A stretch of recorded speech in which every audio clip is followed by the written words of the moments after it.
미국이 사우디를 버렸습니다. 리야드 하늘이 뚫렸는데 3년 기다리라는 한마디에 중동 전역이 발칵 뒤집혔습니다. 그런데 미국이 거절한 그 자리를 48시간 만에 채운 나라가 있었습니다. 수송기에서 내린 지 20분 만에 리야드를 지켜낸 그 나라. 너희한테 선택지가 있다고 생각하나? 비웃던 미국은 6개월 뒤 무릎을 꿇었습니다. 70년 동맹을 뒤흔든 충격적인 반전의 전말을 지금 공개합니다. 시작하기 전 구독과 좋아요, 그리고 대한민국 화이팅 댓글로 한국을 응원해주세요. 중동 하늘에 불기둥이 솟았습니다. 호르무즈 해협 인근 유조선 세척이 연쇄 피격당하고 이란 최고 지도자 참모진의 차량 행렬이 폭격을 받은 지 불과 6시간 만에 국제 항공유 가격이 47% 폭등했습니다. 47%요? 평소 같으면 1년 반에 걸쳐 오를 수치가 하루도 안 돼서 찍힌 겁니다. 두바이 국제공항이 먼저 멈췄습니다. 화물기들이 이륙을 중단했고 유럽발 경유 노선이 줄줄이 취소됐습니다. 런던 히드로, 프랑크푸르트, 싱가포르 창의까지 물류 적체가 시작됐죠. 그리고 그날 밤, 제 집무실 전화기가 울렸습니다. 하지만 진짜 공포는 그 다음이었습니다. 그 전화 한 통이 제 인생에서 가장 긴 72시간의 시작이었거든요. 안녕하세요. 저는 칼리드 빈 파하드 알라시드라고 합니다. 사우디아라비아 국방부 차관으로 무기 획득을 총괄하고 있습니다. 올해로 이 업계에서 27년째 일하고 있는데 그 27년 동안 미국이라는 나라를 절대적으로 믿어왔습니다. 무기는 미국에서 사는 것이고 안보는 미국이 보장해주는 것이고 우리는 석유를 팔고 미국은 우리 하늘을 지켜주는 것이라고요. 그게 70년간 한 번도 변한 적 없는 공식이었습니다. 그런데 그 공식이 무너지는 데는 전화 한 통이면 충분했습니다. 그날 밤 집무실에서 받은 전화는 야세르 대령한테서 온 거였습니다. 야세르는 사우디 공군 방공사령부 작전과장이고 제 가장 신뢰하는 현장 지휘관입니다. 야세르의 목소리는 제가 27년간 들어본 적 없는 톤이었습니다. 떨고 있었거든요. 차관님, 리야드 북부 방공망에 구멍이 뚫렸습니다. 심장이 멈추는 것 같았습니다. 구멍이라니요. 리야드는 수도입니다. 왕궁이 있고 정부 청사가 있고 900만 시민이 살고 있는 도시입니다. 그 도시의 방공망에 구멍이 뚫렸다는 건 리야드가 미사일 한 발의 무방비 상태라는 뜻이었습니다. 야세르가 설명했습니다. 패트리어트 포대 3곳의 요격 미사일 재고가 바닥났다는 겁니다. 전쟁이 시작되고 나흘 동안 이란 쪽에서 날아온 탄도미사일과 순항미사일을 요격하느라 보유량의 78%를 소진했다고요. 평시 기준으로는 6개월치 물량이었는데 나흘 만에 거의 다 써버린 겁니다. 차관님, 잔여 요격탄으로는 리야드 전역을 커버할 수 없습니다. 북부 섹터를 포기하든지 남부 섹터를 포기하든지 양자태기를 해야 합니다. 여러분, 이게 무슨 상황인지 아시겠습니까? 수도의 절반을 포기하라는 겁니다. 북쪽을 포기하면 왕궁이 노출되고 남쪽을 포기하면 석유시설과 공군기지가 노출됩니다. 어느 쪽을 버려도 나라가 흔들리는 선택이었습니다. 저는 즉시 국방장관실에 보고했고 30분 만에 긴급회의가 소집됐습니다. 리야드 국방부 지하 3층 전시작전실에 사령관급 인사 12명이 모였습니다. 새벽 2시였습니다. 형광등 불빛 아래 모인 얼굴들이 하나같이 창백했습니다. 커피 냄새와 땀 냄새가 뒤섞인 공기 속에서 제가 먼저 입을 열었습니다. 미국에 연락합니다. 패트리어트 요격탄 긴급 추가 도입을 요청하겠습니다. 아무도 반대하지 않았습니다. 당연한 절차니까요. 우리가 70년간 해온 방식입니다. 문제가 생기면 미국에 전화한다. 그러면 미국이 해결해준다. 한 번도 빗나간 적 없는 공식이었습니다. 저는 워싱턴에 있는 사우디 대사관 국방무관에게 긴급 연락을 넣었습니다. 미국 국방부 중동 담당 부차관보 제임스 해밀턴과 바로 통화를 연결해 달라고요. 제임스 해밀턴은 제가 조지타운 대학원 시절부터 알고 지낸 사람입니다. 펜타곤에서 중동 무기 거래를 총괄하는 사람이죠. 제가 미국에서 연수하던 시절 같이 맥주를 마시던 사이였습니다. 전화가 연결되기까지 11분이 걸렸습니다. 새벽 2시에 11분이 얼마나 긴지 아십니까? 전시작전실에서 12명의 장군이 전화기 하나를 쳐다보며 기다리는 11분이 어떤 건지 아십니까? 전화가 연결됐습니다. 제임스의 목소리가 들렸습니다. 칼리드, 상황은 알고 있네. 제임스의 목소리는 평소와 달랐습니다. 차갑더군요. 사무적이라는 표현도 부족하고 그냥 차가웠습니다. 10년 넘게 알고 지내면서 이런 톤은 처음이었습니다. 제임스, 패트리어트 PAC-3 요격탄 긴급 도입이 필요합니다. 리아드 방공망에 심각한 공백이 생겼습니다. 최소 200발을 30일 이내에 수령해야 합니다. 전화 너머로 잠깐 침묵이 흘렀습니다. 키보드 치는 소리가 들렸고 서류 넘기는 소리도 들렸습니다. 그리고 제임스가 입을 열었습니다. 칼리드, 솔직하게 말하겠네. 지금 미국의 PAC-3 생산 라인은 전량 우크라이나와 폴란드 배정이야. 사우디 추가 물량은 현재 생산 스케줄에 없네. 없다고요? 저는 귀를 의심했습니다. 제임스, 우리 수도 방공망이 뚫리고 있어. 긴급이야. 긴급 도입 절차가 있잖아. 제임스가 한숨을 내쉬었습니다. 그 한숨 소리에 뭔가 이미 결정된 것이 담겨 있다는 걸 직감적으로 알았습니다. 손에 들고 있던 펜이 부러질 정도로 힘이 들어갔습니다. 칼리드, 내가 정직하게 말해줄게. 의회가 중동추가 무기 수출에 브레이크를 걸었어. 인권 문제 때문에 사우디 패키지는 승인 보류 상태야. 빨라야 18개월, 현실적으로는 36개월은 봐야 해. 36개월이요. 3년이요. 3년을 기다리라고요? 리아드 하늘이 지금 뚫려 있는데요. 전시작전실에 있던 12명의 시선이 전부 제게 쏠렸습니다. 제 표정에서 뭔가를 읽은 거죠. 공군 참모차장 나세르 중장이 메모지에 뭐라고 적어서 제 앞으로 밀었습니다. 얼마나 걸린대? 저는 메모지에 3글자를 적었습니다. 3년. 나세르 중장의 얼굴에서 핏기가 빠지는 게 보였습니다. 제임스가 말을 이었습니다. 이번에는 톤이 더 달라졌습니다. 동정도 아니고 사과도 아니고 일종의 통보였습니다. 그리고 칼리드, 하나 더 있어. 대통령이 동맹국 방위비 분담 재조정을 지시했네. 사우디도 포함이야. 구체적인 금액은 아직이지만 상당한 수준이 될 거야. 패트리어트 추가 도입을 원하면 이 패키지를 먼저 수용해야 해. 저는 그 순간 전화기를 던지고 싶었습니다. 70년간 미국 무기를 사면서 380억 달러가 넘는 돈을 쏟아부은 나라한테 하는 소리가 3년. 기다리라고요? 게다가 돈을 더 내라고요? 제임스, 우리가 70년간 얼마를 썼는지 알잖아. 이건 동맹이 하는 소리가 아니야. 그 순간 제임스가 한 말을 저는 평생 잊지 못할 겁니다. 목소리가 한 톤 낮아졌고 거기에는 친구에 대한 감정 같은 건 없었습니다. 칼리드, 감상적으로 굴지 마. 동맹은 자선 사업이 아니야. 너희한테 선택지가 있다고 생각하나? 미국 아니면 어디서 사려고?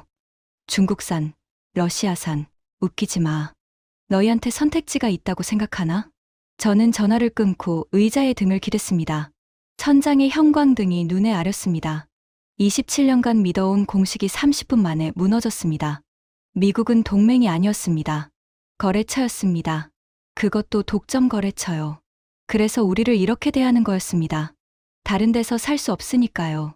그 오만한 확신이 목소리에 그대로 묻어 있었습니다. 전시작전실이 무거운 침묵에 잠겼습니다. 12명의 장군이 아무 말도 못하고 있었습니다.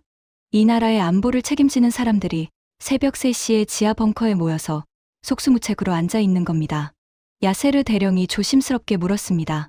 차관님, 다른 방법은 없습니까? 다른 방법이라고요? 미국 아닌 다른 곳에서 방공 체계를 산다. 누구한테요? 러시아 S-400은 미국이 경제 제재를 걸겠다고 경고한 상태였고 중국 홍기 시리즈는 실전 검증이 안 된 물건이었습니다. 프랑스, 영국, 방공 체계를 처음부터 깔려면 4년에서 5년은 걸립니다. 우리한테는 72시간도 없는데요. 그때였습니다. 군수차관보 이브라임이 태블릿을 들여다보다가 고개를 들었습니다. 차관님, 한국은 어떻습니까? 회의실에 묘한 공기가 흘렀습니다. 한국이라고요? 솔직히 말씀드리겠습니다. 그 순간 제 머릿속에 떠오른 한국의 이미지는 이랬습니다. K-팝을 만드는 나라, 삼성 스마트폰을 만드는 나라, 현대 자동차를 만드는 나라, 그리고 한 가지 더, 우리 사우디에 건설 노동자를 보내던 나라. 무기요? 한국이요? 제 반응이 좀 노골적이었나 봅니다. 이브라임이 살짝 움찔했거든요. 하지만 저는 정직한 반응이었다고 생각합니다. 사우디 국방부에서 무기 도입을 27년간 담당하면서 한국을 진지한 선택지로 검토한 적은 단 한 번도 없었습니다. 한국산 K9 자주포를 도입한 적은 있었지만 그건 포병이잖아요. 방공 체계는 차원이 다른 문제입니다. 방공이 뚫리면 나라가 뚫리는 겁니다. 그런 걸 한국한테 맡긴다고요? 나세르 중장도 고개를 저었습니다. 이브라임, 한국산 무기는 가성비 좋은 건 안다. K9 성능도 인정해. 하지만 방공 체계는 다른 문제야. 미국 아니면 러시아 정도만 실전 검증이 되어 있어. 한국산은 실전에서 한 번도 써본 적이 없잖아. 실전 검증. 그게 핵심이었습니다. 무기 세계에서 실전 검증은 종교와 같습니다. 훈련장에서 아무리 잘 맞아도 실전에서 증명되지 않으면 믿지 않습니다. 패트리어트가 중동에서 40년 넘게 팔리는 이유가 그겁니다. 걸프전에서 실전 요격을 했으니까요. 성공률이 사실 별로였다는 건 나중에 알게 됐지만 어쨌든 실전이었으니까요. 한국에 천궁이라는 방공 체계가 있다는 건 알고 있었습니다. 스펙 시트도 본 적 있었죠. 숫자만 보면 나쁘지 않았습니다. 하지만 종이 위의 숫자와 미사일이 날아오는 전장에서의 성능은 완전히 다른 이야기입니다. 그래서 저는 한국을 진지하게 고려한 적이 없었습니다. 이브라임, 지금 상황이 급한 건 알겠지만 한국은 아니야. 방공 체계를 실험할 시간이 없어. 이브라임이 태블릿 화면을 회의 테이블 가운데로 밀었습니다. 차관님, 이걸 보십시오. 화면에는 보고서 한 장이 떠 있었습니다. 아랍에미리트 국방부 내부 평가 보고서였습니다. 아랍에미리트가 한국산 천궁을 도입해서 자체 평가 시험을 한 결과였는데 날짜가 3개월 전이었습니다. 요격 시험 14회 실시, 14회 성공, 성공률 100%. 저는 그 숫자를 보고 코웃음을 쳤습니다. 100%요? 세상에 100%짜리 무기가 어디 있습니까? 시험장에서 조건 맞춰놓고 쏘면 100% 나올 수 있습니다. 그건 시험이지 실전이 아닙니다. 시험장 성적이지 실전 성적이 아니잖아. 네, 맞습니다. 하지만 차관님, 지금 다른 옵션이 있습니까? 그 말에 회의실이 조용해졌습니다. 아무도 대답하지 못했습니다. 왜냐하면 없었으니까요. 미국은 3년을 기다리래요. 러시아는 제재의 리스크가 있고요. 중국은 검증이 안 됐고요. 프랑스와 영국은 시간이 너무 걸리고요. 한국이 차선책인 게 아니라 한국밖에 없었던 겁니다. 72시간 안에 뭐라도 해볼 수 있는 나라가 한국뿐이었다는 뜻입니다. 야세르 대령이 한마디 했습니다. 차관님, 임시방편이라도 됩니다. 미국 물량이 올 때까지 버틸 수 있으면 됩니다. 임시방편. 그 단어가 제 마음을 좀 편하게 해줬습니다. 한국한테 맡기는 게 아니라 미국 물량이 올 때까지 임시로 쓰는 거다. 그렇게 생각하니까 받아들일 수 있었습니다. 좋습니다. 한국에 연락합니다. 다만 기대는 하지 맙시다. 저는 그 자리에서 주한 사우디 국방무관에게 연락을 넣었습니다. 한국방위사업청과 긴급 채널을 열어달라고요. 시계를 봤습니다. 새벽 3시 42분이었습니다. 전화가 연결된 건 불과 22분 뒤였습니다. 한국 쪽 담당자 이름은 김동현 차장이라고 했습니다. 한국방위사업청 중동 담당이라고 자기소개를 하더군요. 새벽 4시가 넘은 시간인데 목소리가 멀쩡했습니다. 자고 있었던 사람 목소리가 아니었습니다. 마치 이 전화를 기다리고 있었다는 듯이요. 김 차장, 상황을 설명하겠습니다. 우리 리야드 방공망에 심각한 공백이 생겼습니다. 패트리어트 요격탄 재고가 바닥났습니다. 천궁 체계로 긴급 보완이 가능한지 확인이 필요합니다. 김동현 차장이 잠깐 뜸을 들이더니 대답했습니다. 목소리가 담담했습니다. 놀라지도 않고 흥분하지도 않고 마치 날씨 이야기를 하듯이요. 차관님, 재고 현황부터 말씀드리겠습니다. 현재 천궁2 체계 4개 포대 분량이 즉시 출하 가능합니다. 요격탄은 포대당 48발 기준으로 192발이 준비되어 있습니다. 출하 결정이 나면 수송기 이륙까지 48시간 이내입니다. 48시간이요? 저는 잘못 들은 줄 알았습니다. 미국이 3년을 기다리라고 했는데 한국은 48시간이라고요? 네, 48시간입니다. 다만 차관님, 한 가지 확인하겠습니다. 천궁 체계를 도입하시면 한국 기술진이 현지에 동반 배치됩니다. 시스템 설치부터 작전 운용까지 저희가 책임지겠습니다. 전시작전실에 있던 12명의 장군이 전부 저를 쳐다봤습니다. 야세르 대령의 눈이 커져 있었고 나세르 중장은 팔짱을 끼고 미간을 찌푸리고 있었습니다. 이브라임만 태블릿을 들고 뭔가를 적고 있었습니다. 저는 전화를 잠시 멈추고 회의실을 둘러봤습니다. 48시간이라고 합니다. 나세르 중장이 고개를 저었습니다. 너무 빠르지 않나? 뭔가 이상해. 미국도 긴급 출하에 최소 2주는 걸리는데 한국이 이틀이라고? 야세르가 끼어들었습니다. 중장님, 지금 의심할 시간이 있습니까? 리야드 북부 방공망이 뚫려 있습니다. 48시간이면 모레입니다. 모레면 됩니다. 회의실에 다시 침묵이 흘렀습니다. 선택지가 없다는 걸 모두가 알고 있었습니다. 저는 다시 전화기를 들었습니다. 김 차장, 진행합시다. 다만 분명히 해두겠습니다. 이건 임시 조치입니다. 미국 물량이 도착할 때까지의 임시 방편이에요. 김동연 차장이 대답했습니다. 여전히 담담한 목소리였습니다. 알겠습니다, 차관님. 임시든 영구든 저희가 할 일은 같습니다. 차관님, 나라의 하늘을 지키는 겁니다. 그 말을 듣는 순간 뭔가 이상한 감정이 스쳤습니다. 미국한테 380억 달러를 주면서도 들어본 적 없는 종류의 말이었거든요. 차관님, 나라의 하늘을 지키는 겁니다. 미국은 한 번도 그런 말을 해준 적이 없었습니다. 미국은 스펙 시트를 보내주고 가격표를 보내주고 계약서를 보내줬지 한 번도 지켜준다는 말을 한 적이 없었습니다. 하지만 저는 그 감정을 무시했습니다. 감상에 빠질 때가 아니었으니까요. 그리고 솔직히 한국을 믿지 않았습니다. 48시간이라는 말도 반신반의했고 천궁이라는 무기도 임시 방편 이상으로 보지 않았습니다. 전화를 끊고 시계를 다시 봤습니다. 새벽 4시 18분이었습니다. 리야드의 밤하늘은 여전히 어두웠습니다. 전시작전실 천장의 형광등 불빛 아래서 저는 생각했습니다. 48시간 뒤에 한국 수송기가 정말 올까? 온다 해도 그 무기가 쓸만할까? 종이 위에 100%가 실전에서도 통할까? 그때는 정말 몰랐습니다. 48시간 뒤에 제 세계관이 뒤집어질 거라는 거요. 27년간 흔들린 적 없던 확신이 한국이라는 나라 때문에 산산조각 날 거라는 거요. 그리고 하나 더. 미국의 제임스 해밀턴이 이 소식을 듣고 어떤 전화를 걸어올지도 그때는 상상하지 못했습니다. 그 전화는 72시간 뒤에 왔고 그 내용은 제가 미국이라는 나라에 대해 품고 있던 마지막 환상마저 깨뜨리게 됩니다. 하지만 그 이야기는 조금 뒤에 하겠습니다. 지금은 48시간입니다. 48시간 뒤에 무슨 일이 벌어졌는지부터 말씀드려야 합니다. 그때까지 제가 한국에 대해 알고 있던 건 K-팝과 삼성 스마트폰이 전부였습니다. 무기를 만드는 나라라는 건 알았지만 솔직히 미국이나 러시아 기술을 베껴서 싸게 파는 나라 정도로 생각했습니다.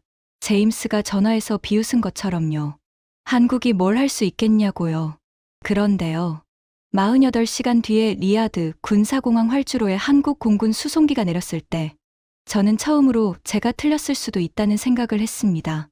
처음으로요. 정확히 46시간 뒤였습니다. 48시간도 아니고 46시간이요. 리야드 킹 칼리드 군사공항 활주로에 한국 공군 C-130J 수송기 3대가 내려앉았습니다. 저는 야세르 대령과 함께 활주로에 나가 있었습니다.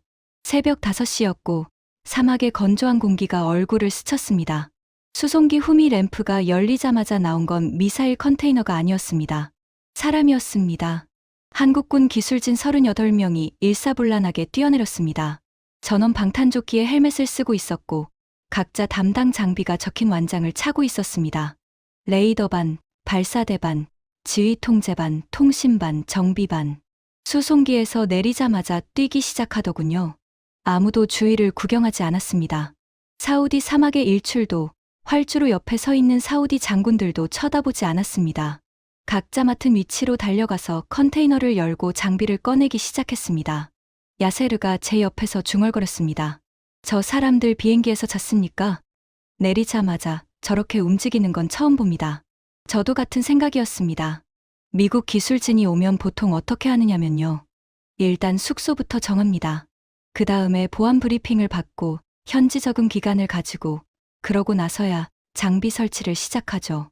빨라야 72시간, 보통은 일주일입니다. 한국 기술진은 숙소 이야기를 꺼내지도 않았습니다. 수송기에서 내린 지 15분 만에 레이더 조립을 시작했고 발사대 기초 작업에 들어갔습니다. 김동연 차장이 활주로 옆에서 저를 기다리고 있었습니다. 한국에서 수송기와 함께 온 거였습니다. 직접 왔더군요. 키가 크지 않고 체격도 보통이었는데 눈빛이 단단했습니다. 서류 가방 하나를 들고 있었고 양복이 아니라 작업복을 입고 있었습니다. 차관님, 김동연입니다. 직접 인사드리게 되어 영광입니다. 김 차장, 빠르시더군요. 48시간이라더니 46시간이네요. 김동현 차장이 살짝 웃었습니다. 죄송합니다. 2시간 당겨서 보내드리고 싶었는데 그게 한계였습니다. 저는 그 말이 농담인지 진담인지 판단이 안 됐습니다. 미국이 3년을 기다리라고 했는데 한국은 2시간이라도 더 빨리 보내려고 했다고요? 그게 가능해요? 야세르 대령이 김 차장에게 물었습니다. 설치에 얼마나 걸립니까? 김동현 차장이 시계를 봤습니다. 첫 번째 포대가 작전 가능 상태에 들어가는데 14시간입니다. 4개 포대 전부 가동까지는 36시간이요. 야세르의 눈이 커졌습니다. 14시간이요? 패트리어트 포대 하나 설치하는데 최소 5일 걸리는데요. 김 차장이 고개를 끄덕였습니다. 알고 있습니다. 그래서 14시간으로 맞춘 겁니다. 저는 그 말에서 뭔가를 느꼈습니다. 알고 있다. 김동현 차장은 패트리어트 설치 시간을 알고 있었습니다. 경쟁사 제품의 설치 시간을 정확히 파악하고 그것보다 압도적으로 빠르게 설계한 겁니다. 우연이 아니라 의도였다는 뜻이죠. 하지만 저는 여전히 반신반의했습니다. 빠른 건 인정합니다. 하지만 빠르기만 하고 성능이 안 되면 소용없잖아요. 설치가 빠른 게 미덕이 아닙니다. 미사일을 맞추는 게 미덕이죠. 김 차장, 솔직하게 물어보겠습니다. 천궁이 실전에서 요격에 성공한 적이 있습니까? 김동현 차장이 저를 똑바로 쳐다봤습니다. 차관님, 그 질문에 대한 답은 제가 드리는 것보다 직접 보시는 게 나을 겁니다. 무슨 뜻이냐고 물으려는데 야세르의 무전기가 울렸습니다. 야세르가 무전기를 봤더니 얼굴이 굳었습니다. 방공사령부에서 온 긴급 보고였습니다. 차관님, 이란 서부에서 탄도미사일 2기 발사 탐지됐습니다. 리야드 방향입니다. 시간이 멈추는 것 같았습니다. 활주로에서 한국 기술진이 장비를 설치하고 있는 바로 지금 미사일이 날아오고 있다고요? 예상 도달 시간은 7분입니다. 7분이요. 패트리어트 잔여 포대가 커버할 수 있는 구역인지 야세르에게 물었습니다. 야세르가 태블릿으로 방공 커버리지 지도를 확인하더니 고개를 저었습니다. 북부 섹터입니다. 패트리어트 커버 범위 밖이에요.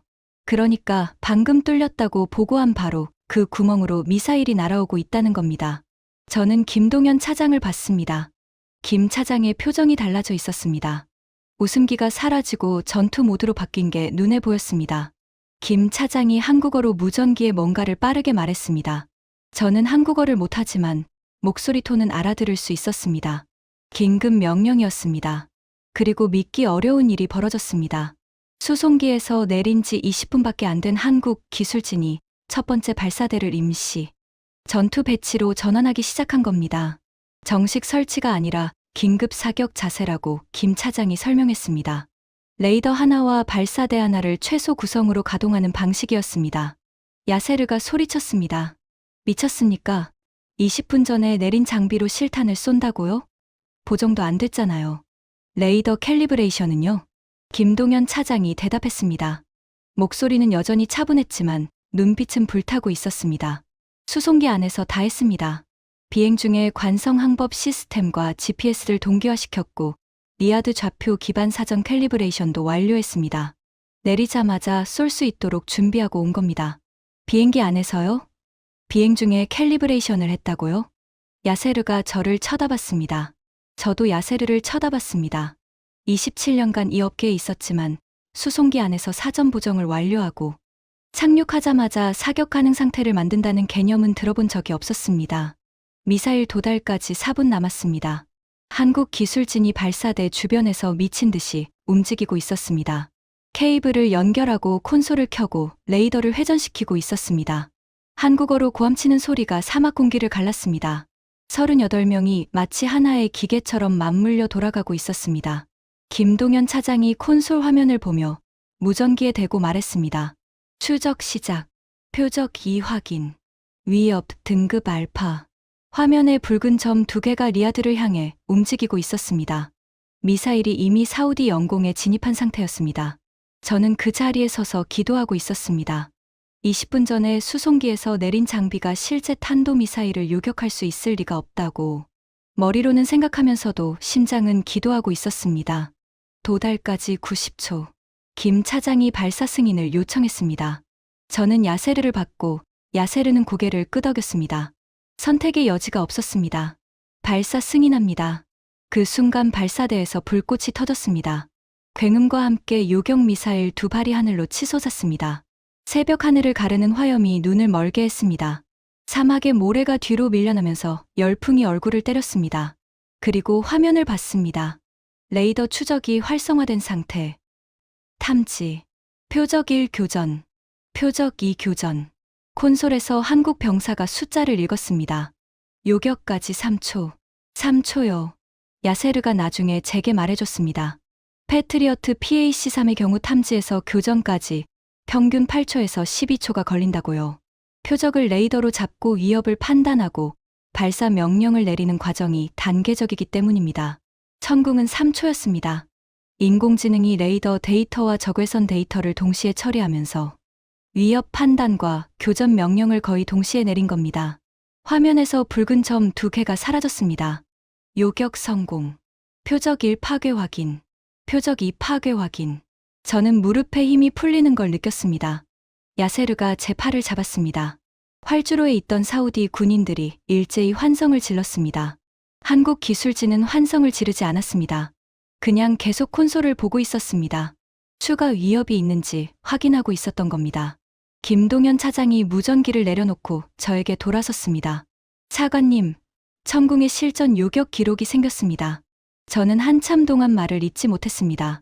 등에서 식은땀이 흐르고 있었고 손이 떨리고 있었습니다. 20분 전에 수송기에서 내린 장비가 방금 리아드를 지켰습니다.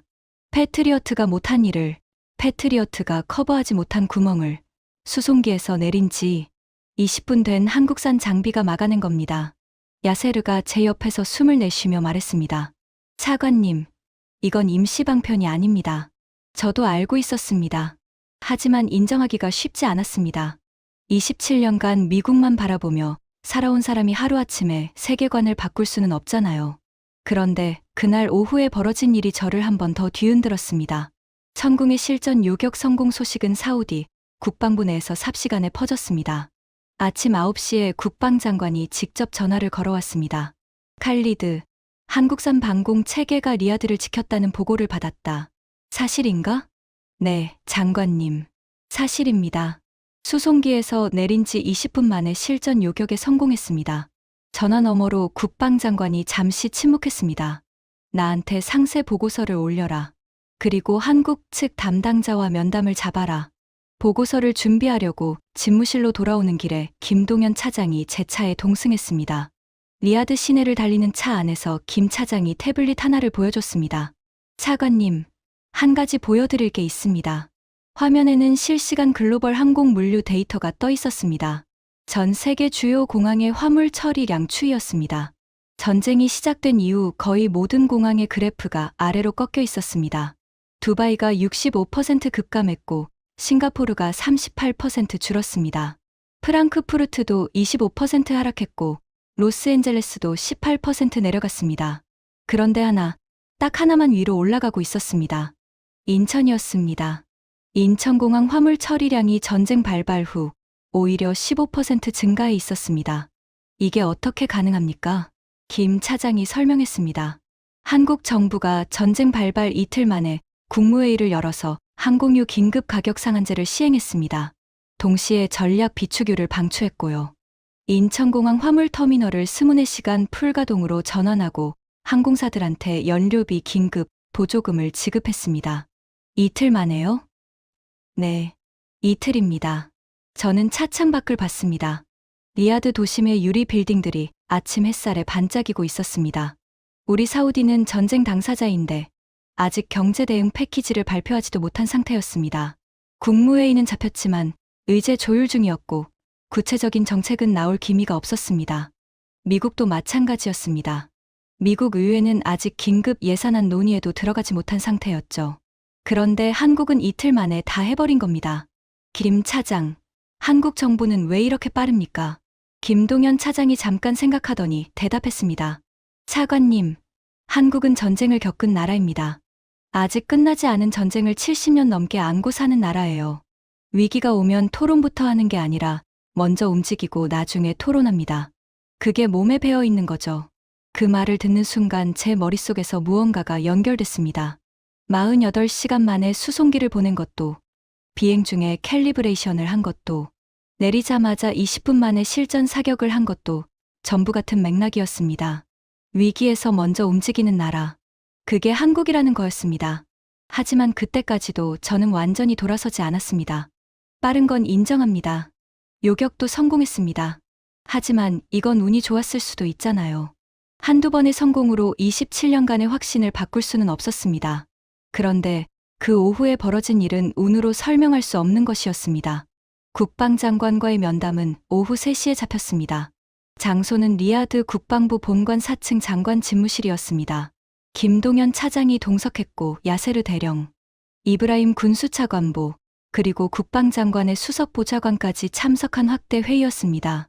국방장관이 김 차장에게 직접 물었습니다. 오늘 아침 일에 감사드립니다. 그런데 솔직히 물어보겠습니다. 천궁 이외에 한국이 우리에게 제공할 수 있는 것이 더 있습니까? 저는 그 질문이 예의상 하는 것이라고 생각했습니다. 방공 체계 추가 도입 정도를 기대하는 질문이겠거니 했죠. 김동연 차장도 요격탄 추가 물량이나 유지 보수 계약 정도를 이야기하겠거니 했습니다. 그런데 김 차장이 서류 가방에서 바인더 하나를 꺼냈습니다. 두껍더군요. 한 200페이지는 되어 보였습니다. 바인더 표지에 적힌 제목을 보고 저는 눈을 의심했습니다. 사우디아라비아 왕국 국가 안보 인프라 통합 패키지 제안서. 김 차장이 바인더를 열었습니다. 장관님, 저희가 준비한 것은 12개 항목입니다. 12개요? 네. 하나씩 설명드리겠습니다. 김 차장이 목록을 읽기 시작했습니다. 첫째, 천궁방공 체계 추가 배치 및 10년 운용 유지 계약. 둘째, 연안 경비 함정 6척 건조 및 해상 조기 경보 네트워크 구축. 셋째, 무인 수상정 기반 기뢰 탐색 소해 시스템. 넷째, 항만 보안 레이더 및 출입 통제 시스템. 다섯째, 해수 담수화 플랜트 3기 신규 건설. 여섯째, 부유식 해양 원유 저장 시설 복구 및 신규 발주. 일곱째, 소형 모듈 원자로 기술 자문 및 공동 개발. 여덟째, 스마트 시티 통합 관제 시스템. 아홉째, 전자정부 행정 시스템 구축. 열째, 위성통신 및 군사 데이터 링크 체계. 11째, 방산현지 생산공장 합작 투자. 12째, 사우디 군 기술 인력 1,500명 교육 프로그램. 회의실이 조용해졌습니다. 국방장관이 바인더 목록을 한참 동안 내려다봤습니다. 야세르가 입을 벌리고 있었고 이브라임은 태블릿에 미친 듯이 메모하고 있었습니다. 저요? 저는 의자에 등을 기대고 천장을 보고 있었습니다. 머릿속이 하얘졌거든요. 방공, 해군, 해양안보, 에너지, 원전, 스마트시티, 전자정부, 위성통신, 방산제조, 인력교육. 이걸 한 나라에서 전부 한다고요? 국방장관이 입을 열었습니다. 김 차장, 이건 무기 판매 제안서가 아닌 것 같군요. 김동연 차장이 대답했습니다. 맞습니다, 장관님. 이건 무기 판매가 아닙니다. 국가 시스템 파트너십 제안입니다. 국가 시스템 파트너십이라고요? 저는 그 단어를 곱씹어봤습니다. 27년간 미국과 무기 거래를 해오면서 미국이 한 번도 쓴 적 없는 표현이었습니다. 미국은 항상 무기를 팝니다. 패트리어트를 팔고 F-15를 팔고 에이브럼스를 팝니다. 개별 무기를 개별 계약으로 파는 거죠. 그리고 각각 별도의 유지 보수 계약을 맺고 별도의 교육 프로그램을 운영합니다. 한국은 그걸 12개를 한 묶음으로 들고 온 겁니다. 제가 물었습니다. 김 차장, 솔직히 말해 주십시오. 이 12개를 한국이 정말로 전부 할 수 있습니까? 조선도 하고 원전도 하고 전자정부도 한다고요? 김 차장이 웃지 않고 대답했습니다. 차관님, 함정은 HD 현대중공업과 하나오션이 세계 1위와 2위입니다. 담수화 플랜트는 두산 에너빌리티가 중동에서 30년간 시공한 실적이 있습니다. 원자로는 한국수력원자력이 아랍에미리트 바라카 원전을 건설 완료했습니다. 전자정부는 한국이 UN 평가 1위를 19년 연속하고 있습니다. 위성통신은 한화시스템이 자체 개발한 군용 데이터 링크를 운용 중이고요. 그리고 이 모든 시스템이 한국산 반도체 위에서 돌아갑니다. 하나를 사면 전부를 사게 되는 구조. 미사일을 사면 레이더가 따라오고 레이더에는 한국산 반도체가 들어가고 그 반도체로 함정의 전투 시스템도 돌아가고 원전 제어 시스템도 돌아가고 스마트시티 관제도 돌아가는 구조. 국방장관이 바인더를 덮으며 말했습니다. 미국한테 70년간 무기를 사면서 이런 제안은 한 번도 받아본 적이 없소. 그때 이브라임이 끼어들었습니다. 장관님, 한 가지 더 있습니다. 이 패키지의 총액이 150억 달러인데요. 미국한테 패트리어트 단독으로 사면 방공체계 하나에 45억 달러입니다. 한국은 45억으로 방공을 깔고 나머지 105억으로 11개 분야를 더 해주겠다는 겁니다. 회의실이 다시 조용해졌습니다. 숫자가 말하고 있었습니다. 저는 김동연 차장을 봤습니다. 이 사람이 서류 가방 하나에 200페이지짜리 바인더를 넣어서 수송기를 타고 왔다는 게 그제야 이해됐습니다. 미사일만 보낸 게 아니었습니다. 미사일은 입장권이었고 진짜 게임은 이 바인더였던 겁니다. 하지만 이 회의가 끝나고 2시간 뒤에 걸려온 전화 한 통이 상황을 완전히 뒤바꿔 놓았습니다. 제임스 해밀턴한테서 온 전화였습니다. 제임스의 목소리는 분노로 떨고 있었습니다. 며칠 전 3년 기다리라고 차갑게 통보하던 그 목소리와는 또 달랐습니다. 이번에는 분명히 화가 나 있었습니다. 칼리드, 한국산 방공 체계를 도입했다는 보고를 받았네. 사전 협의 없이? 사전 협의라고요? 제가 반문했습니다. 그 순간 가슴속에서 뜨거운 것이 치밀어 올랐습니다. 제임스, 내가 72시간 전에 긴급 전화를 했을 때 자네가 뭐라고 했는지 기억하나? 3년 기다리래. 리야드 하늘이 뚫려 있는데 3년 기다리라고 했잖아. 그 사이에 미사일이 날아왔어. 우리 수도에 미사일이 떨어질 뻔했다고. 제임스가 끊어 말했습니다. 칼리드, 감정적으로 굴지 마라고 했잖아. 한국산을 깔았으면 치우게. 미국과 사우디의 상호운용성에 심각한 문제가 생겨. 상호운용성이라고요? 패트리어트와 한국산 체계가 같은 공역에서 작동하면 혼선이 생길 수 있어. 안보 리스크야. 저는 웃음이 나왔습니다.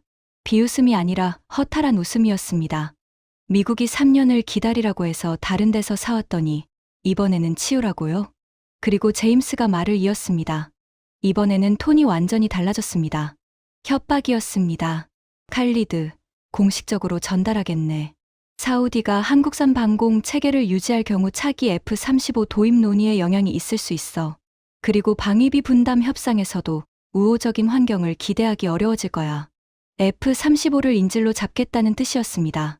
한국산 쓰면 전투기 안 판다는 뜻이었습니다.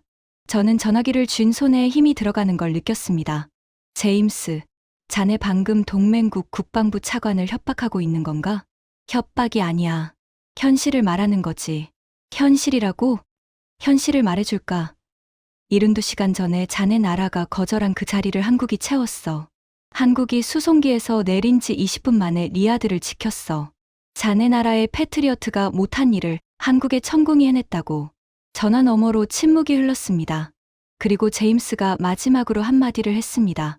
칼리드, 후회할 결정이 될 거다. 전화가 끊겼습니다. 저는 전화기를 내려놓고 창밖을 봤습니다.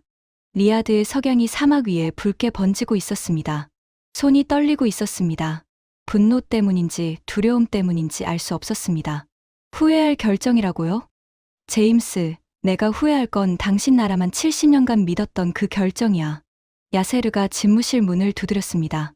차관님, 괜찮으십니까? 야세르, 미국이 협박했어.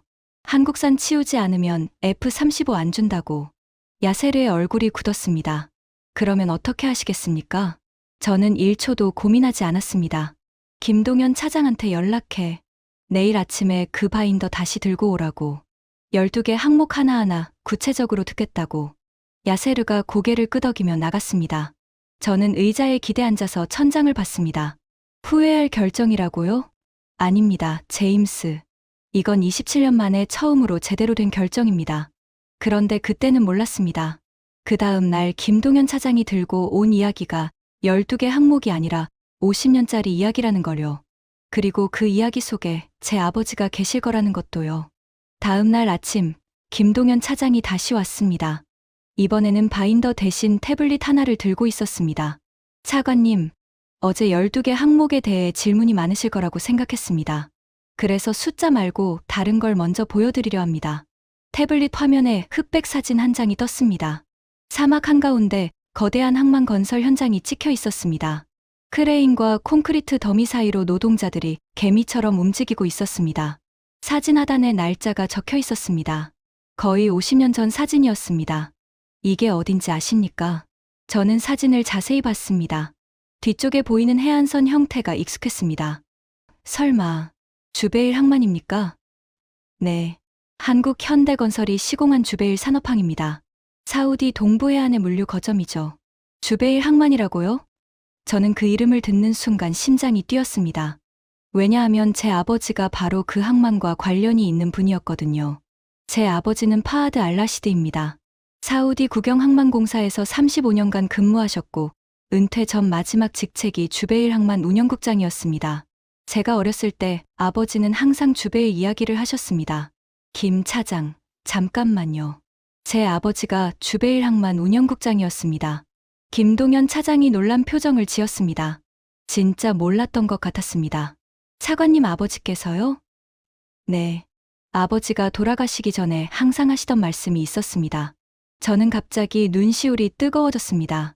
국방부 차관이 외국인 앞에서 감정을 보이면 안 되는 건 알고 있었습니다. 하지만 멈출 수가 없었습니다. 아버지 생각이 나니까요. 아버지가 그러셨습니다. 주베일 항만을 지을 때 전 세계에서 업체가 왔다고요. 미국, 영국, 프랑스, 일본, 한국. 그런데 다른 나라 업체들은 공정률 90%가 되면 하나둘 철수하기 시작했대요. 마무리는 하청한테 맡기고 자기들은 돈 받고 떠나는 거죠. 김동현 차장이 조용히 듣고 있었습니다. 한국 팀은 달랐대요. 100%를 채우고도 안 떠났다고요. 완공 후에 한 달을 더 남아서 사우디 기술자들한테 운영법을 가르쳐줬대요. 아버지가 그러셨습니다. 한국 사람들은 왜 안 가냐고 물었더니 아직 여러분이 혼자 돌릴 수 있을 만큼 안 가르쳐줬으니까요. 그렇게 대답하더래요. 김동현 차장의 눈이 빨개진 게 보였습니다. 아버지가 그 뒤로 항상 하셨던 말이 있어요. 칼리드, 나중에 뭘 짓든 한국을 불러라. 끝까지 남는 사람들이니까. 저는 말을 멈추고 숨을 골랐습니다. 회의실이 조용했습니다. 김 차장, 저는 아버지 말씀을 잊고 있었습니다. 27년간 미국만 보면서 아버지가 하신 말씀을 까먹고 있었어요. 72시간 전에 미국이 등을 돌렸을 때도 한국을 떠올리지 못했습니다. 이브라임이 제안하지 않았으면 한국에 전화하지도 않았을 겁니다. 김동현 차장이 태블릿을 내려놓으며 말했습니다. 차관님, 한국 기업들이 사우디에 처음 온 게 거의 50년 전입니다. 그때부터 지금까지 한 번도 떠난 적이 없습니다. 섭씨 55도가 넘는 사막에서 한국 노동자들이 일했고 그 노동자들의 아들이 엔지니어가 됐고 그 엔지니어의 아들이 지금 방산 수출을 하고 있습니다. 저도 그런 사람 중 하나입니다. 김 차장의 아버지도요? 저희 아버지가 현대건설에서 중동 현장 소장을 하셨습니다. 사우디에서 8년 사셨어요. 제가 초등학교 다닐 때 아버지가 사우디에 계셨거든요. 명절에도 못 오시고 입학식에도 못 오시고 졸업식에도 못 오셨습니다. 전화 한 통이 전부였죠. 사막에서 보내온 엽서가 제 책상 서랍에 아직 있습니다. 저는 그 순간 뭔가가 목 안쪽에서 막히는 느낌을 받았습니다. 50년 전에 제 아버지는 한국 사람들이 사우디 항만에서 일하는 걸 지켜봤습니다. 김 차장의 아버지는 사우디 사막에서 가족을 두고 일했습니다. 두 아버지가 같은 시간, 같은 장소에서 각자의 자리를 지켰던 겁니다. 그리고 50년이 지난 지금 그 아들들이 리야드 국방부 회의실에 마주 앉아 있었습니다. 한 명은 사우디 국방부 차관이고 한 명은 한국 방위사업청 차장이었습니다. 김 차장, 아버지들이 보시면 뭐라고 하실까요? 김동현 차장이 잠깐 웃더니 말했습니다. 아마 잘하고 있다고 하시지 않을까요? 저는 고개를 끄덕였습니다. 그리고 결심했습니다. 김 차장, 12개 항목 전체에 대해 공식 검토를 시작하겠습니다. 임시 방편 이야기는 잊어주십시오. 김동현 차장이 자리에서 일어나 허리를 숙였습니다. 차관님, 감사합니다. 아버지한테 연락드려야겠습니다. 야세르가 회의실 밖에서 기다리고 있었습니다. 제 얼굴을 보더니 물었습니다. 차관님, 무슨 일 있었습니까? 눈이 빨개요. 야세르, 50년 전에 우리 아버지들이 이미 답을 알고 있었더라고. 야세르가 무슨 뜻인지 모르겠다는 표정을 지었습니다. 나중에 설명해 줄게. 지금은 일부터 하자. 그런데 그 주에 벌어진 일들은 12개 항목 따위로는 설명이 안 되는 것이었습니다. 한국이라는 나라가 전쟁 한복판에서 보여준 것은 무기도, 패키지도, 속도도 아니었습니다. 그보다 훨씬 더 큰 것이었습니다. 12개 항목 공식 검토가 시작된 지 일주일째 되던 날이었습니다. 사우디 국방부 내부에서 한국 패키지에 대한 분위기가 급격히 바뀌고 있었습니다. 처음에 임시방편이라고 코웃음 치던 장군들이 하나둘 태도를 바꾸고 있었거든요. 천궁이 실전 요격에 성공한 이후로 추가 미사일 공격이 3차례 더 있었는데 3번 다 천궁이 막아냈습니다. 요격 성공률 100%.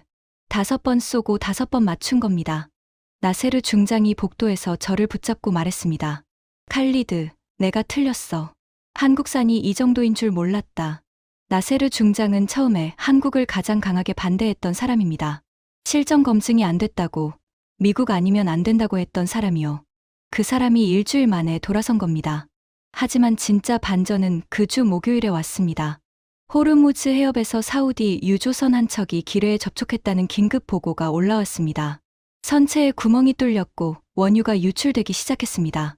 호르무즈 해협은 전 세계 원유 수송량의 5분의 1이 통과하는 좁은 물길인데 전쟁 내내 양쪽에서 기뢰를 깔고 무인기를 날리고 있었거든요.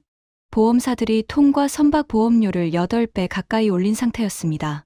유조선 선주들이 운항을 거부하면서 국제 유가가 천장을 모르고 치솟고 있었죠. 우리 사우디 입장에서 호르무즈가 막히면 석유를 팔 수가 없습니다. 석유를 못 팔면 나라가 멈춥니다. 전쟁보다 무서운 게 호르무즈 봉쇄였습니다. 긴급 안보회의가 소집됐습니다.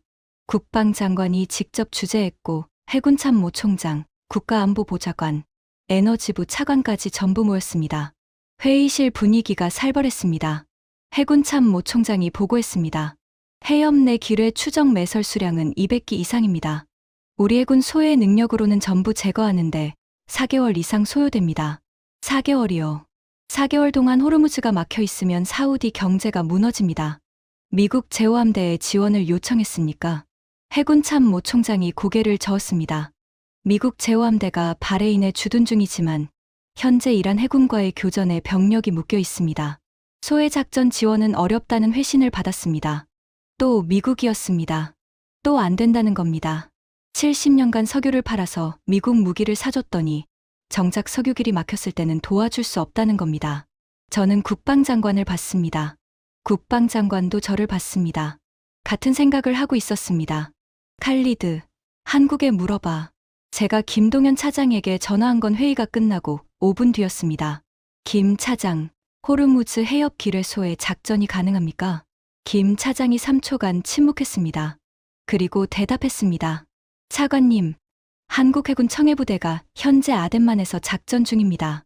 구축함 2척과 초계함 1척이 배치되어 있고 한국이 자체 개발한 무인 수상정 기반 기뢰 탐색 소해 시스템을 탑재하고 있습니다. 해협 재배치에 72시간이 필요합니다. 72시간이요. 그리고 차관님, 한 가지 분명히 해두겠습니다. 한국 해군은 교전하지 않습니다. 기뢰를 제거하고 항로를 확보하는 것까지만 합니다. 싸우지 않겠다. 하지만 길은 열어주겠다. 미국은 싸우면서도 길을 못 열어줬는데 한국은 싸우지 않으면서 길을 열어주겠다는 겁니다.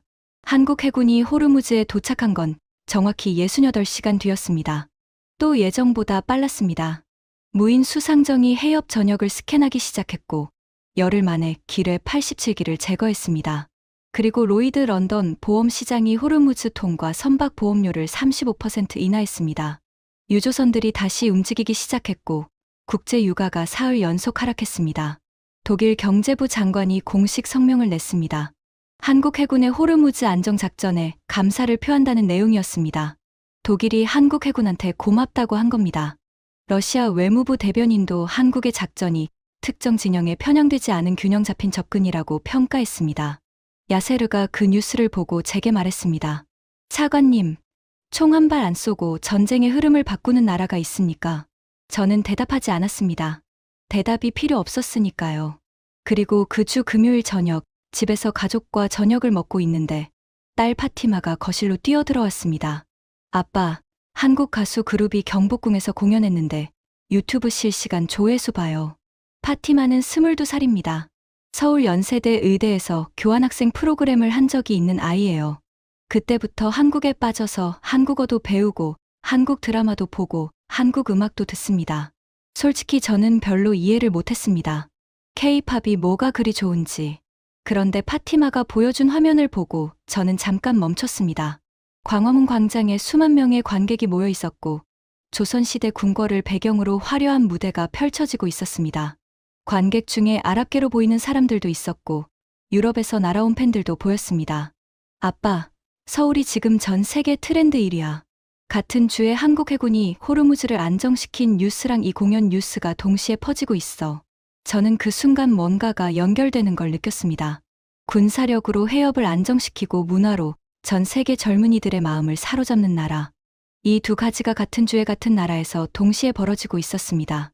파티마가 물었습니다. 아빠, 한국이 우리나라 방공도 지켜줬다면서? 소문이 벌써 돌았나 봅니다. 저는 고개를 끄덕였습니다. 파티마가 웃으며 말했습니다. 아빠, 내가 서울에서 교환학생 할 때 연세대 병원에서 실습했거든. 응급실 시스템이 세계 최고야. 환자 접수부터 진료까지 전부 전산화되어 있는데 미국 병원보다 3배는 빨라. 그때 선배한테 물었어. 왜 이렇게 빨라요? 선배가 뭐라고 했는지 알아? 뭐라고 했는데? 한국은 원래 빨라요. 안 빠르면 안 되는 나라거든요. 안 빠르면 안 되는 나라. 김동연 차장이 했던 말과 같았습니다. 위기가 오면 먼저 움직이는 나라. 전쟁을 70년간 안고 사는 나라. 안 빠르면 죽는 나라. 그래서 모든 게 빠른 거였습니다. 무기 납품도, 정부 대응도, 병원 시스템도, 물류 전환도. 저는 파티마를 보면서 생각했습니다. 아버지가 50년 전에 주베일 항만에서 본 한국과 파티마가 서울에서 본 한국. 세대가 달라도 같은 나라였습니다. 끝까지 남고 빠르게 움직이고 안 된다는 말을 하지 않는 나라. 그리고 이 나라가 강하면서도 위협적이지 않다는 걸 깨달았습니다. 천궁은 방어 무기이지 공격 무기가 아닙니다. 호르무즈 작전은 항로 확보이지 무력 시위가 아닙니다. 반도체는 공급이지 통제가 아닙니다. K-팝은 감동이지 선전이 아닙니다. 강하지만 위협적이지 않은 나라. 그런 나라를 적으로 돌리고 싶은 나라가 어디 있겠습니까? 한국과의 12개 항목 패키지 양해각서가 체결된 건 그로부터 한 달 뒤였습니다. 공식 서명식에 국방장관이 직접 참석했고 한국 측에서는 방위사업청장이 왔습니다. 김동연 차장도 물론 옆에 있었습니다. 서명식이 끝나고 리셉션장에서 국방장관이 한국 방위사업청장에게 말했습니다. 우리가 미국과 70년간 해온 일을 한국과는 6개월 만에 시작하게 됐습니다. 70년간 못 받은 제안을 6개월 만에 받았으니까요. 그 자리에 아랍에미리트 국방차관과 쿠웨이트 군수국장도 와 있었습니다. 사우디가 한국과 패키지를 체결했다는 소식이 중동 전역에 퍼졌거든요. 아랍에미리트는 별도로 한국 방산 브리핑을 요청한 상태였고 쿠웨이트와 카타르도 움직이기 시작했습니다. 리셉션장 한쪽 구석에서 커피를 마시고 있는데 야세르가 다가왔습니다. 차관님, 워싱턴에서 연락이 왔습니다. 또 제임스입니까? 아닙니다. 제임스 위에서요. 국방부 중동 담당 차관보가 직접 면담을 요청했습니다. 저는 커피잔을 내려놓았습니다. 뭐라고 했습니까? 패트리어트 긴급 물량 48발을 즉시 출하하겠다고 합니다. 승인 보류 해제됐다고요. 그리고 방위비 분담, 재협상도 유연하게 접근하겠다고 합니다. 저는 웃음이 나왔습니다. 한 달 전에 3년 기다리라던 미국이 한국과 계약을 체결하니까 48발을 즉시 보내겠다고요? 선택지가 없다고 비웃던 미국이 사우디한테 선택지가 생기니까 태도가 달라진 겁니다. 야세르, 미국한테 전해줘. 감사하지만 지금은 바쁘다고. 한국과 할 일이 많다고. 야세르가 살짝 웃었습니다. 차관님, 통쾌합니다. 통쾌한 게 아니야, 야세르. 슬픈 거지. 70년간 동맹이라고 믿었던 나라가 경쟁자가 생기니까 그제야 움직이는 거잖아. 리셉션이 끝나고 혼자 집무실에 돌아왔습니다. 창밖으로 리야드의 밤하늘이 보였습니다. 사막 위의 별이 유난히 맑았습니다. 책상 위에 사진 한 장이 있었습니다. 아버지 사진이요. 주베일 항만 완공식 날 찍은 사진인데 아버지가 한국 현장 소장과 악수하고 있는 사진입니다. 두 사람 다 웃고 있었습니다. 50년 전 사진이지만 웃음이 선명했습니다. 아버지, 결국 아버지 말씀대로 했습니다. 한국을 불렀습니다. 저는 그 사진을 한참 보다가 서랍에 넣었습니다. 그리고 김동연 차장에게 메일을 한 통 보냈습니다. 짧은 메일이었습니다. 김 차장, 아버지한테 안부 전해주시오. 50년 전 사우디 사막에서 명절에도 못 가시고 일하셨다면서요. 그 덕분에 오늘 우리가 여기 있는 겁니다. 감사합니다. 김 차장의 답장은 다음 날 아침에 왔습니다. 역시 짧았습니다. 차관님, 아버지한테 전했습니다. 아버지가 울으셨습니다. 그리고 한마디 하셨습니다. 아직도 남아있으라고 하더라고.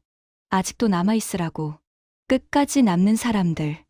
50년 전에도 그랬고, 지금도 그렇고, 앞으로도 그럴 겁니다. 저는 칼리드 빈 파하드 알라시드입니다. 사우디아라비아 국방부 차관이고 27년 경력의 무기 획득 전문가입니다. 그리고 이건 제가 직접 경험한 이야기입니다. 미국이 3년을 기다리라고 했을 때 한국은 48시간 만에 왔습니다. 미국이 선택지가 없다고 비웃었을 때 한국이 12개의 선택지를 들고 왔습니다. 미국이 협박했을 때 한국은 묵묵히 기회를 치우고 있었습니다. 70년간 동맹이라 믿었던 나라는 위기에서 등을 돌렸고, 임시방편이라 얕잡았던 나라가 하늘을 지켜주고 바다를 열어주고 미래를 설계해줬습니다. 한국이라는 나라의 진짜 무기는 미사일이 아닙니다. 위기 앞에서 먼저 움직이는 속도, 안 된다는 말을 하지 않는 태도, 그리고 끝까지 남겠다는 약속. 그게 한국의 무기입니다. 그리고 그 무기는 어떤 제재로도, 어떤 협박으로도, 어떤 전쟁으로도 빼앗을 수 없습니다. 왜냐하면 그건 기술이 아니라 사람이니까요. 50년간 사막에서 쌓아온 신뢰이니까요. 아버지가 옳았습니다. 한국을 불러라. 끝까지 남는 사람들이니까. 지금까지 사우디 국방부 차관 칼리드가 경험한 충격적인 이야기였습니다. 위기에서 등 돌리는 나라가 동맹이 아니라 끝까지 남는 나라가 진짜 동맹입니다. 대한민국이 바로 그런 나라였습니다. 이 이야기가 자랑스러우셨다면 주변에 널리 공유해주세요. 구독과 좋아요도 부탁드립니다. 지금까지 감동 피치였습니다. 감사합니다.